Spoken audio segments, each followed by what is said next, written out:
ils sont en perte de vitesse partout. La déception est très grande. Les attentes sont déchues en moins de 18 mois. Le Sénégal souffre. Les Sénégalais et les Sénégalais sont affamés. Le monde rural est abandonné. Lolu moy deug. Li ñu mësa wax nak Sénégalais yi yépp à commencer par li Pape di leen proposer xamna c'est une ironie. Moy li ngeen doon wax ne yépp Sénégal am na ko pétrole bi jaay nañ ko 6 000 milliards. Man fi ma doon xaar waa Pastef ak seeni ñooñ moo ñu présenter publiquement les excuses à Aliou Sall loolu mooy dëgg 6 000 milliards jox ñu suñu 400 000 ku nekk di laaj sa 400 000 tey ki ne woon pétrole balaa ñu ne paie jaay nañ ko moom léegi ci budget moom mooy wax li pétrole bi di génne ak li muy jar 1000 milliards yi ci loolu la jëm ak Mambay ñaa 29 milliards nangam nangam parce que seen 3J yooyu ñu tuddee jubal jubanti juum la ak jéebaane ak jàmbat 75 minutes d'adresse 75 minutes 1 heure 15 minutes de prise de parole j'ai pas décompté les questions-réponses 75 minutes ku dem ci vidéo bi da nga ko xool man vidéo dama ko déglu ñeenti yoon seetaan 75 minutes de prise de parole de Ousmane Sonko Premier ministre mais 75 minutes de bavardage pour ne pas dire de bavarderie impolitique 75 minutes yoo xam ne palaanaas nga doon def mais pas plan ku déglu Premier ministre Sénégal yi fi mujjee jaar bu ñuy wax ci économie ak société ak état ak le Premier ministre Ousmane Sonko vous allez vous rendre compte qu'il tâtonnait il était hésitant il cherchait les mots les PowerPoint n'étaient pas disponibles ce plan est simplement aérien comme l'exposé du plan il n'existe nulle part à part le PowerPoint qui a vu le plan rédigé document. J'espère qu'ils ne vont pas partager ça avec les partenaires techniques et financiers. Parce que le Sénégal, ce qu'on sait, c'est que des documents par les experts sénégalais qui sont au ministère des Finances, les fonctionnaires qui sont au ministère de l'économie, que je connais parmi certains, je les connais, je les ai pratiqués. C'est de grands experts, c'est de grands techniciens, c'est de grands hommes qui connaissent, c'est des sachants. Mais quand on se met à dos l'administration du Sénégal, pour les fustiger tout le temps, pour les apostropher, pour les pointer du doigt. C'est normal qu'on ait un petit task force dans un petit bureau avec ses amis, avec des inspecteurs des impôts et domaines qui nous donnent un plan qui est un plan fiscal, qui n'est pas un plan politique, qui n'est pas un plan économique, qui n'est pas un plan social. Ce plan, c'est un plan fiscal, de fiscalisation de tout.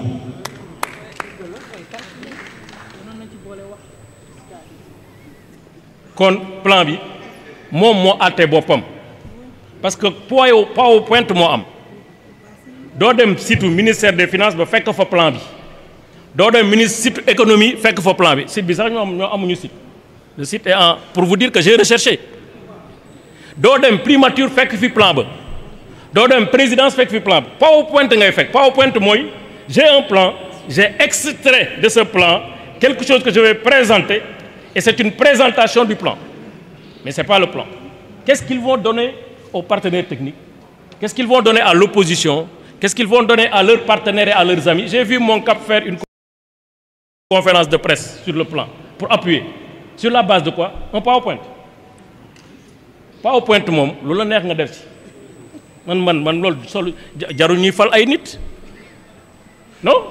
PowerPoint, da ngay dem CM2 bu amé mag bu ko mëna défal PowerPoint mu rêve ba mu neex c'est un plan de rêverie bindu loolu la neex économie c'est de la réalité ce sont des projections sincères du lu ñuy lambatu sooy def un plan de redressement économique il faut tenir compte de deux facteurs votre marché la situation économique du Sénégal ses projections futures mais le marché international. Vous ne pouvez pas faire un plan comme ça. Il faut tenir compte de ce qui existe et de ce qui est possible, de ce qui est plausible, de ce qui est faisable.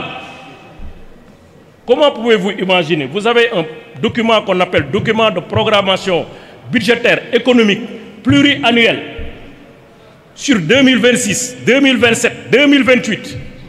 Un document adapté à l'Assemblée nationale dans le cadre du débat d'orientation budgétaire. Un mois à partir de juin, publié en juillet. Un mois après, vous venez nous donner encore un autre plan.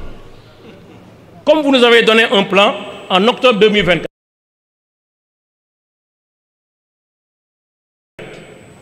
7 mois après.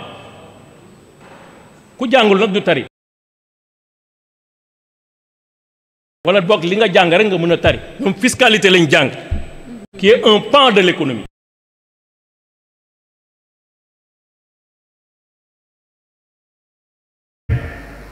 Sur 2026, 2027, 2028, un document adapté à l'Assemblée nationale dans le cadre du débat d'orientation budgétaire. Un mois après, le document date de juin, publié en juillet.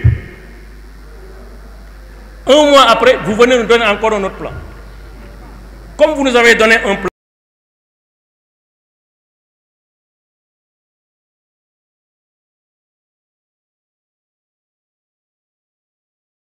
en octobre 2024, 7 mois après, ku jàngul nag du tari wala bokk li nga jàng rek nga mën a tari. Ñoom fiscalité lañ jàng.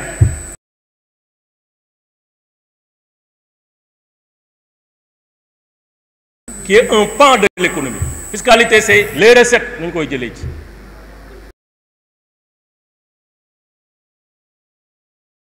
L'économie, c'est les recettes et les dépenses combinées, projetées dans un futur qui est plus ou moins certain. Donc, nous avons fait jangoro bo xamné xamo jangoro bi wax nako légui ñom ñaari préoccupation lañu am. Né dañu am un endettement qui tourne autour de 120% et un déficit budgétaire qui tourne autour de 14%. Ku sétane vidéo bi xamné li déficit bi ministre des finances bi ministre de l'économie wax 12% ak bi premier ministre Ousmane Sonko wax 14%, il y a déjà une différence de 2 points. Sétane vidéo bi rek di nga xamné ñetti chiffre génn na ci ndaje bi 13%, 12%, 14%.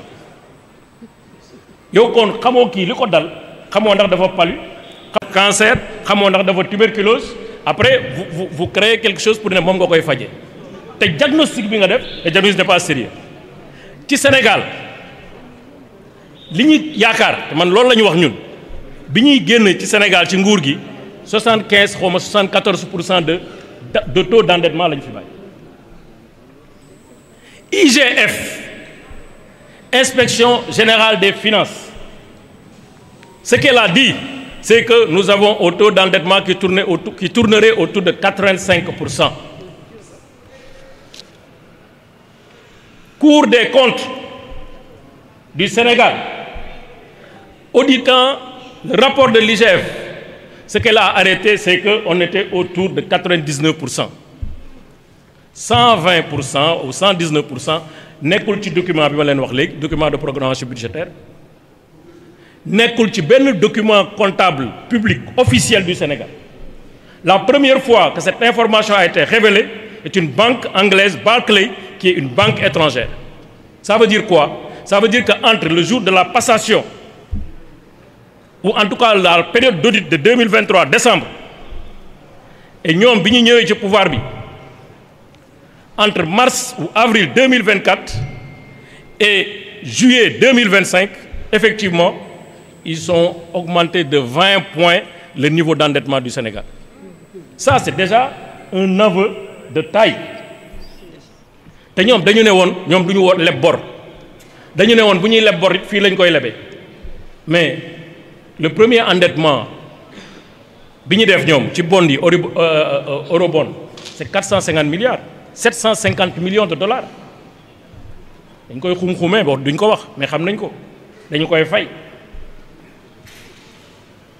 donc, vous avez dit que parce que vous avez dit un endettement de 120, moi, quand nous avons 20.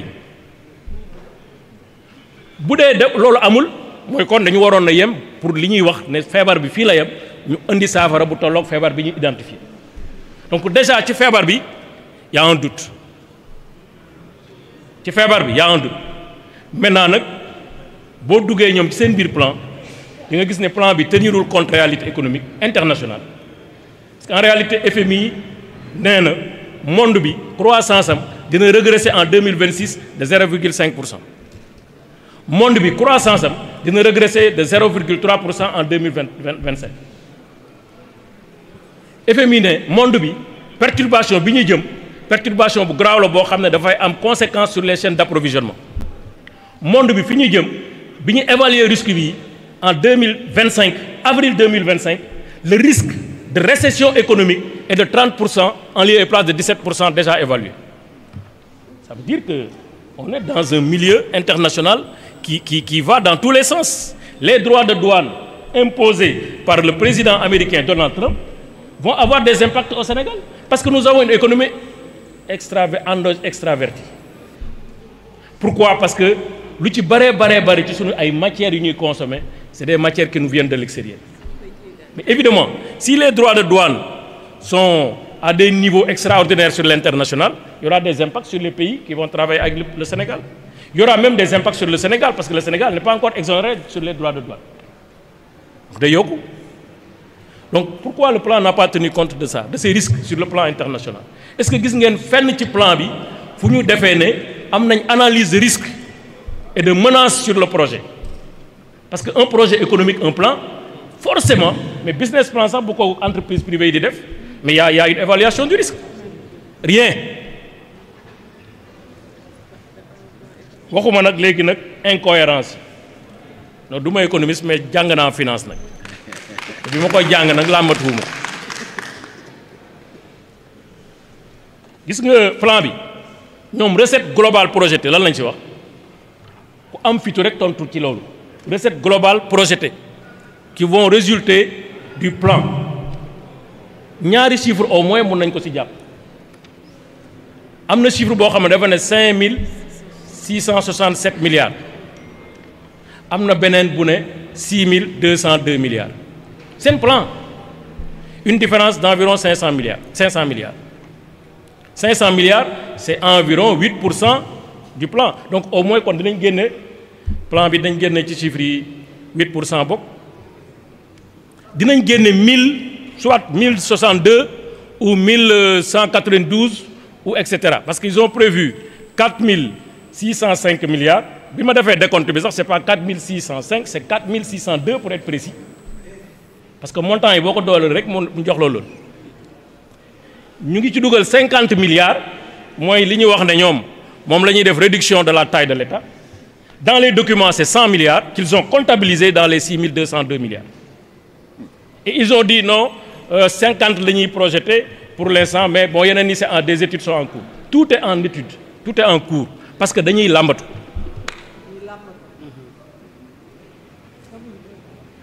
alors man li ma gën a convaincre que ne plan bi n'a pas été confectionné ou établi avec des comptables publics encore moins avec des financiers mais il y a une confusion manifeste entre ce qui est dépense et ce qui est recette comptabilité double la ñu am Sénégal la recette c'est la recette c'est l'entrée de fonds l'entrée de trésorerie la dépense c'est la sortie de trésorerie c'est des dépenses. Pour la première fois, je vois dans un document qui paraît être un document public du Sénégal une confusion entre les deux notions.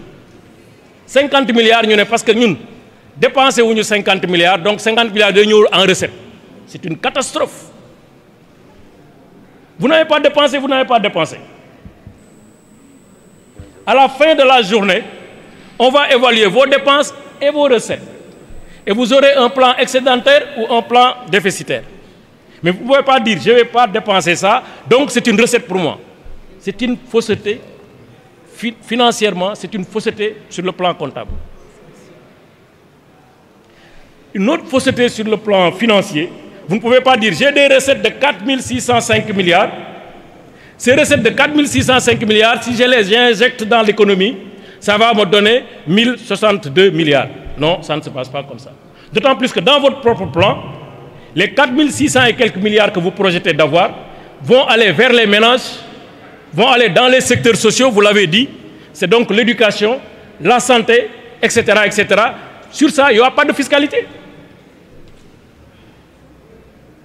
Les recettes, pour qu'elles puissent produire de la fiscalité, il faut d'abord savoir dans quel secteur on va les injecter. Est-ce que vous avez un plan? L'argent qui sera collecté dans l'air, parce que jusqu'à présent, pour moi, c'est de la rêverie. Hein. Ce qu'ils disent là, ils n'osent pas le mettre en œuvre. Parce que ça va être la fin du Sénégal. Ça va être la fin du Sénégal. Parce qu'on ne peut pas fiscaliser tout le monde. Ils ne mettront pas ça en œuvre. La preuve, comment le plan va cohabiter avec le document de programmation budgétaire? Comment ce plan va cohabiter avec les budgets à venir? Ils racontent des histoires. Je suis au regret de dire, ils racontent des histoires. Et ils nous prennent pour des moins que rien. Ce qu'ils ne veulent pas entendre, des gougnafis.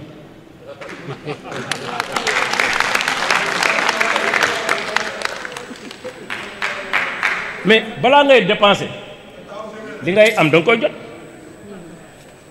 yow yaa ngi dépenser loo xam ne amagoo ko 4000 et quelques milliards kenn xamul fan nga koy jëlee nga def sa liste rek ne lii nga koy def soo ko jotee 1000 et quelques milliards vous vous dites vous avez 3 chantiers. Le premier chantier c'est appui aux ménages faut nga jàppale ménages yi comme bourse de sécurité familiale fayatuñ ko 51 milliards sama sœur bi mu mooy corriger moi j'avais dit 35 parce que 35 c'était le départ. Alors que dans la générosité du président Macky Sall, il y a 4 RNU, le budget de 51 milliards. C'était CMU. Qui l'a beaucoup. Donc, etc., etc., etc. Donc, nous avons dit d'aboutir. Donc, il faut avoir une fiscalité. Santé, une fiscalité. Sociale, une fiscalité. Et nous avons dit social, appui aux ménages. Parce que nous avons retranché ces 4 000. Si évidemment ces 4 000 sont collectés. Donc, il n'y a que l'investissement productif qui peut générer de la fiscalité. En tout cas, qui peut donner occasion à faire de la fiscalité. Or, jusqu'au moment où je vous parle, personne ne sait dans quel secteur les 4605 ou les 6000 ou les 5000 vont être dépensés. Ensuite, quand vous dépensez de l'argent pour avoir de la fiscalité, selon le secteur, parce que la fiscalité, c'est des secteurs. Vous dépensez dans les mines, ce que vous dépensez dans les collectivités locales, ce que vous dépensez, etc. Ça dépend de quel est le niveau de fiscalisation de ces secteurs. Man defuma fiscalité, mais une année, 2 ans, je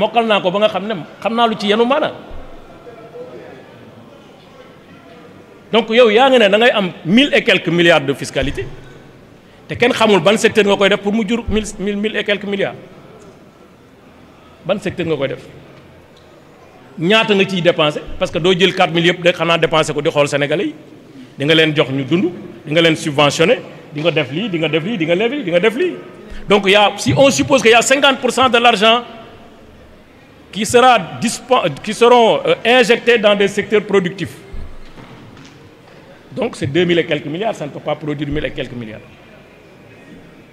D'autres incohérences. C'est de la fiscalité et amaguñu lan moo koy produire. Biñ koy séddale boo leen xoolee document bi il y a 2 pages qui sont contradictoires, autant de chiffres qui sont contradictoires. Am na boo demee ci page 18 du document.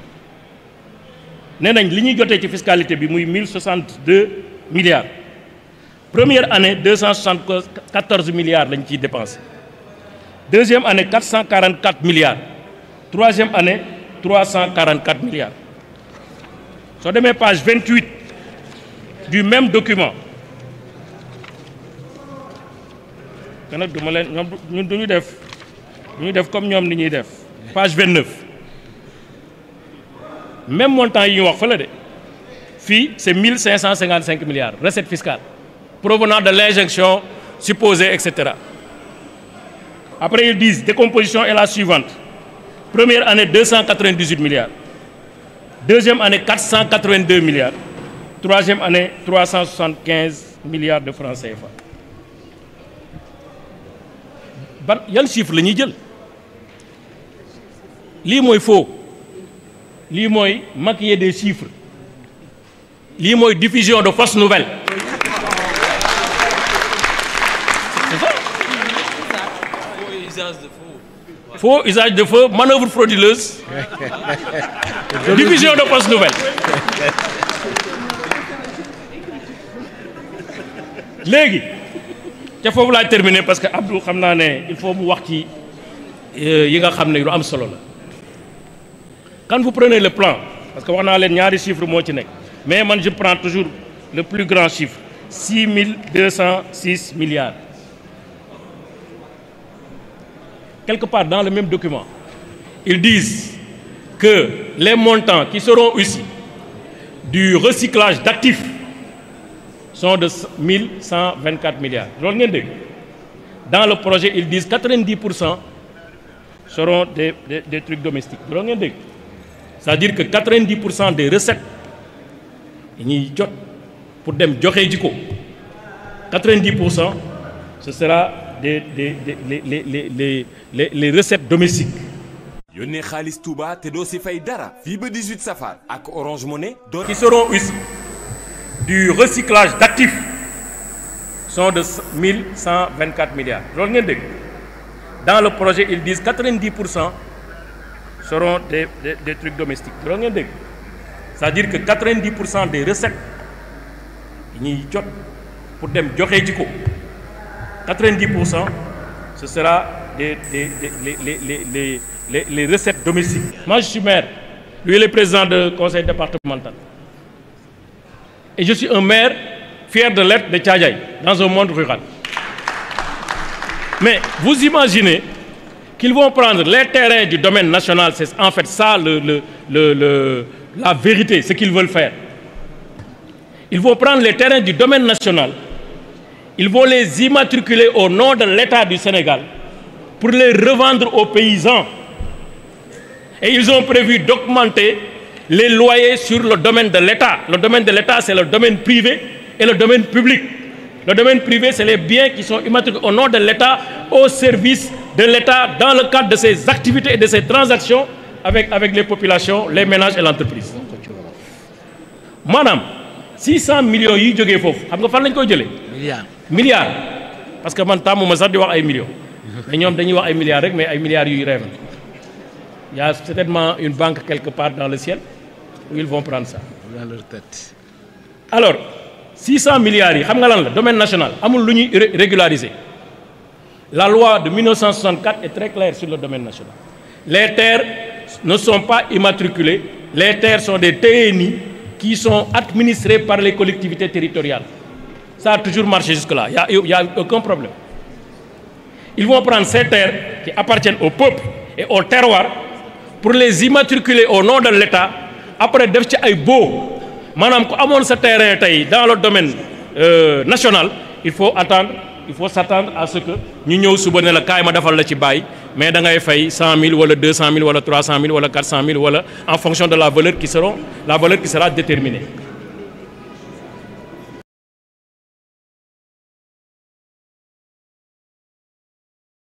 Madame, 600 millions yi jógee foofu xam nga fan lañ koy jëlee. milliards parce que man tàmmu ma sax di wax ay millions mais ñoom dañuy wax ay milliards rek mais ay milliards yuy rêve. Il y a certainement une banque quelque part dans le ciel où ils vont prendre ça.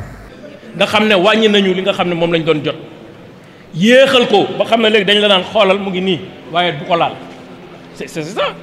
Ils ont envoyé techniquement sur les papiers les fonds mais personne ne peut mobiliser les fonds. C'est ça la réalité. Donc vous affamez déjà les collectivités territoriales. Doo leen yërëm amuñu doole amuñu dara. Vous dites que vous allez territorialiser les politiques publiques. Donnez-nous au moins l'occasion, justement, d'immatriculer les terrains au nom des collectivités territoriales qui auront la possibilité d'avoir un registre foncier régulier et maintenant peut-être d'avoir un peu de sous, un peu d'argent pour faire le développement des territoires. Mais nga jël 600 millions teg ko ci sa kaw. Après ñun 600 millions yooyu ñun baykat yi ñoo koy fay. Milliards ñoo koy fay parce que dama tàmmul milliard dama xamul lan mooy milliard. Ñun baykat yi ak sàmmkat yi ak nappkat yi ñi dëkkee ci les zones de terroir mooy les zones agricoles les zones à usage d'habitation ñun ñooy fay 600 milliards. beneen bi mooy sur le transport 3 taxes sur le transport 3 benn taxe bi mooy les droits d'assises sur les véhicules importés dañ ko yokk beneen taxe bi mooy les importations beneen taxe bi c'est les véhicules usagés 3 taxes boo xoolee ñetti taxes yi ça tournerait autour de 300 milliards mais non seulement ça va ouvrir la voie à la dérégulation du transport war gaynde dina gën a bari transport clandestin dina gën a bari et cetera et cetera ça va tuer le transport formalisé qui est en cours de formalisation alors qu'on a souvent une loi d'orientation sur la modernisation du transport qui dit on doit tout faire pour que les véhicules qui circulent au Sénégal soient des véhicules propres, que les embouteillages soient réduits, 3 que le transport soit confortable et sécurisé.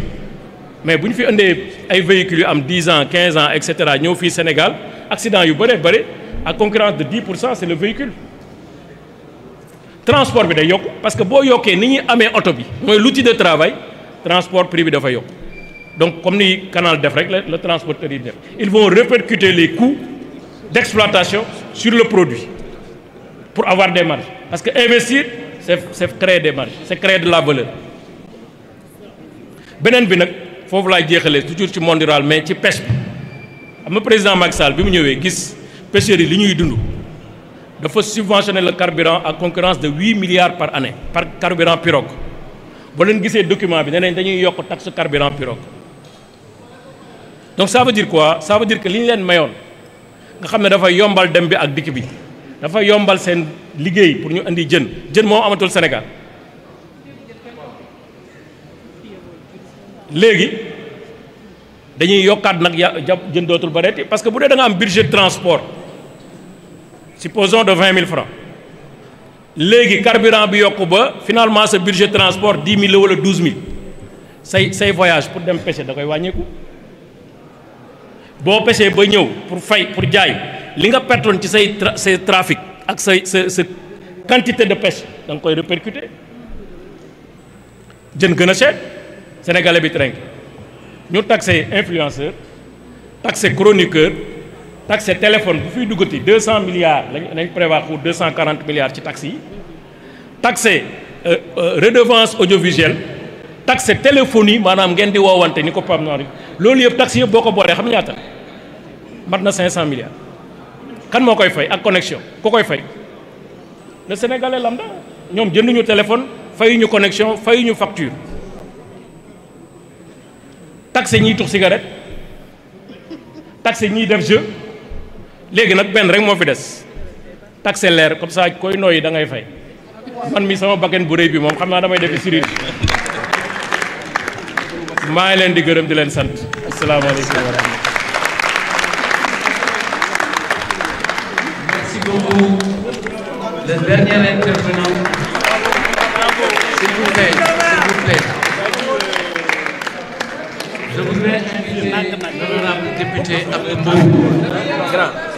Dernier intervenant. Merci beaucoup. Xam ngeen ni Mame Gueye Diop Pape Malick wax nañu ci plan bi ci aspect plan bi dafa illégal ak yooyu Orom Youm Omar Youm maître Youm wax na ci chiffres yi wax ni chiffres yi s'il vous plaît Omar wax ni chiffres yi papier boobu waroo ak réalité léegi nag àddina dafa am nu mu tëddee àddina